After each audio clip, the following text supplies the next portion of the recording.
Hey chaps, this is an Anglo future. Society is a racial construct. Americans, for the most part, do not understand that society is a racial construct. When whites give up tolerating multicultural failed states or failed cities, they do not move to even more multicultural states or cities. They try to find their own people in an attempt to live in peace and order. They are afraid of being called racist, so they clothe it in words like economic opportunities, infrastructural needs, crime rates, standard of living, and the such. It's not about color, it's about culture. Culture is just religion poured over ethnicity. It's good to care about that last part. If you don't, you'll lose it and have to go look for it over and over again until there is no more of our culture, because there is no more of our people. There are conservative guys who cannot bring themselves to define who their own people are. They cannot do it. The thought of excluding an outgroup from their civic life brings a terror upon them, as if they were responsible for excluding someone from heaven itself. Don't worry, outgroups have their own perfectly good people and places to enjoy. They'll be just fine without you and your places. I cry no tears over being excluded by other groups from their people and their places. Every man wants a home where he can find rest amongst his own, without having to cater to the expectations of strangers. Rome, having been declared to exist everywhere, ceased to exist anywhere. And so this problem of a lack of definition of our people, this civic nationalism, this blank slate multiculturalism of anyone can be American, anyone can be Canadian, anyone can be Australian, anyone can be South African. They just haven't got there yet. This lack of definition, this lack of respect for ethnicity, for a people group, is what leads to the consumption and exhaustion of each of those cultures. If you love Japanese culture, you love your hentai and samurai and whatever other Japanophile stuff goes on. If 100 million Japanophiles all moved to Japan to go and consume and exhaust the culture, it would cease to be Japan. It would cease to be that culture that drew those people in, because those people, not being Japanese, cannot sustain and hand on that culture. It'll become something different. It may be the same religion of Japanophilism, hentaiism, whatever that religion would be called. It would be the same religion, but it's not the same people expressing it in that particular place. And so it would change. And so it is for our people group, the white English-speaking nations, the Anglosphere.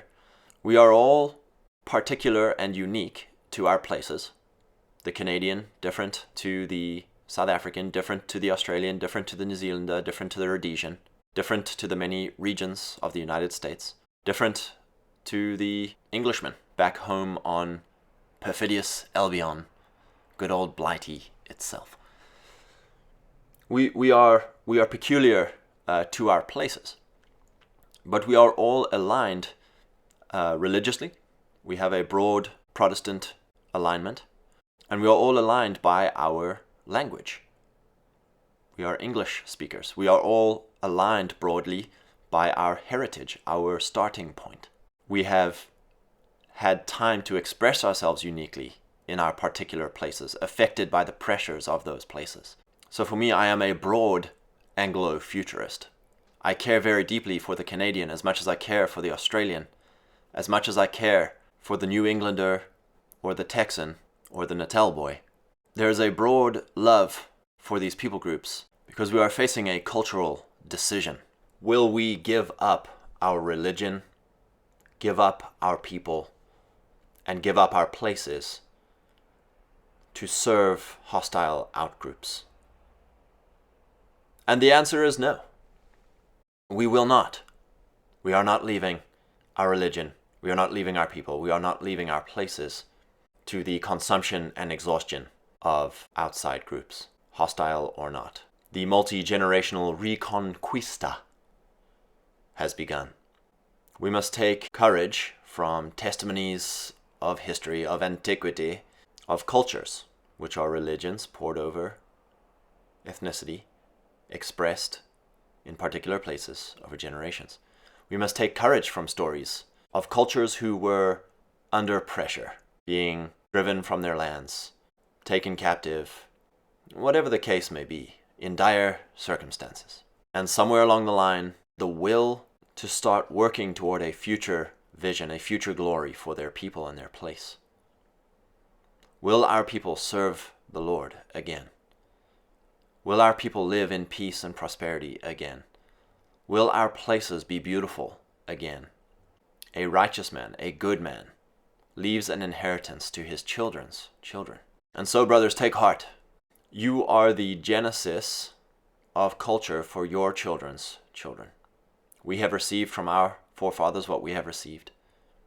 We cannot give our children what we have not received. And so don't look back in anger or despair or black pill over what we have lost. Rather look forward in hope of what we can hand on.